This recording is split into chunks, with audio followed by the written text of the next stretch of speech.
The guy you see next to me is the secret Bitcoin billionaire. I found him. He is the one who turned a $5,000 investment into $1 billion. He is the one who paid $70 million for a virtual piece of art. And I'm also the one who came from South India and started with nothing. For the first time ever, I want to tell you the story of Meta Koven. This guy from South India did not grow up with money. In fact, for most of his life, he could not afford to buy a laptop. He could only afford to buy a flash drive where he kept all his files.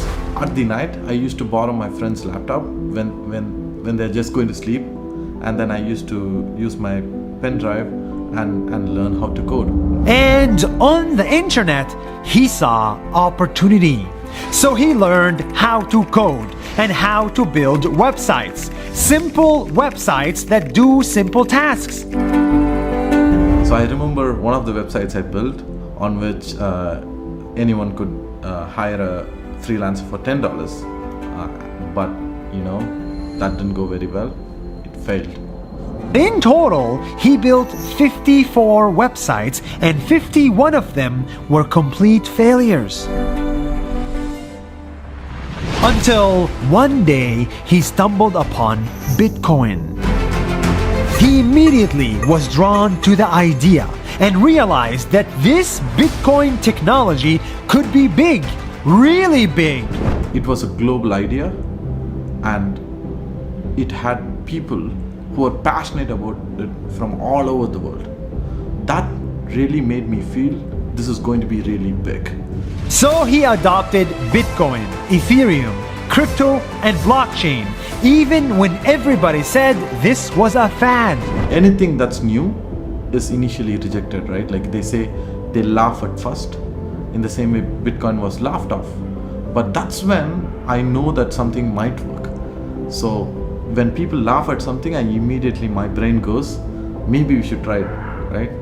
8 years ago, Meta Koven believed in Bitcoin so much that he put every little saving he had into it and invested all his time in building Bitcoin companies. So I invested all my time on Bitcoin and trying to build something on top of it, and thereby learning more about it. Over the years, his bet took off, and he went from being a broke software engineer to a billionaire crypto holder.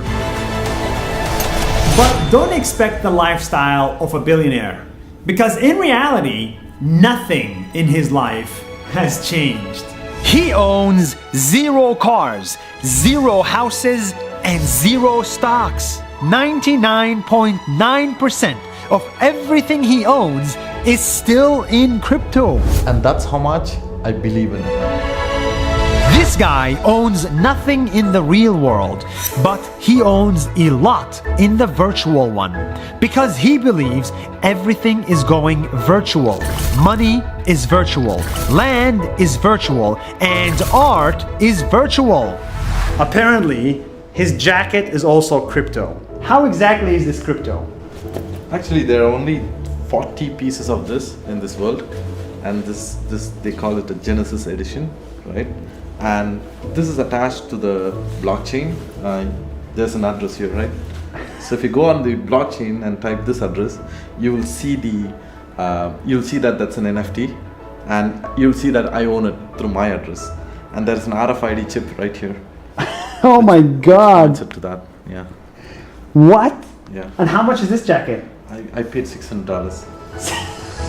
That's why last week he made headlines for buying digital art for $70 million from an artist in America. 69 million. I think it probably means digital art is here to stay. I'm going to Disney World. It's the most expensive virtual purchase ever. What went through your mind when you clicked buy? At the auction, my mind was, like I had nothing in my mind. I was okay, I'm going for it, that's it. And actually the the funny part is, a lot of people think I was nervous and stuff. I was not. I knew this was happening, and I had to do it, so I did it.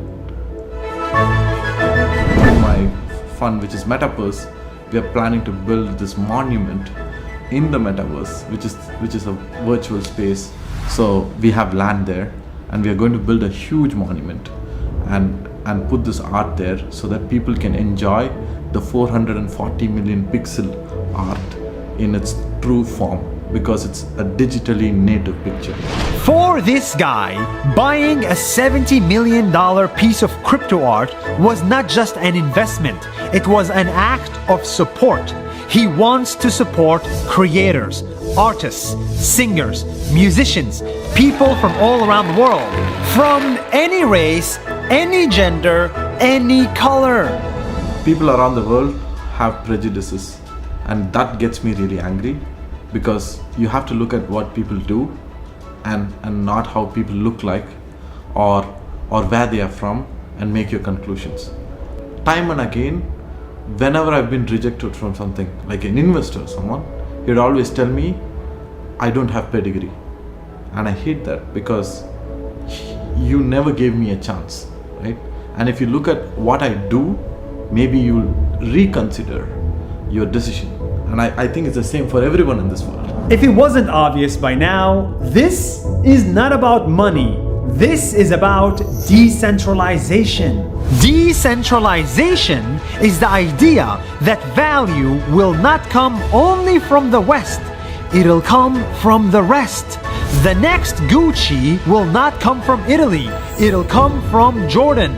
The next bank will not come from New York, it'll come from Vietnam, and the next billionaire will not come from San Francisco, they will come from South India.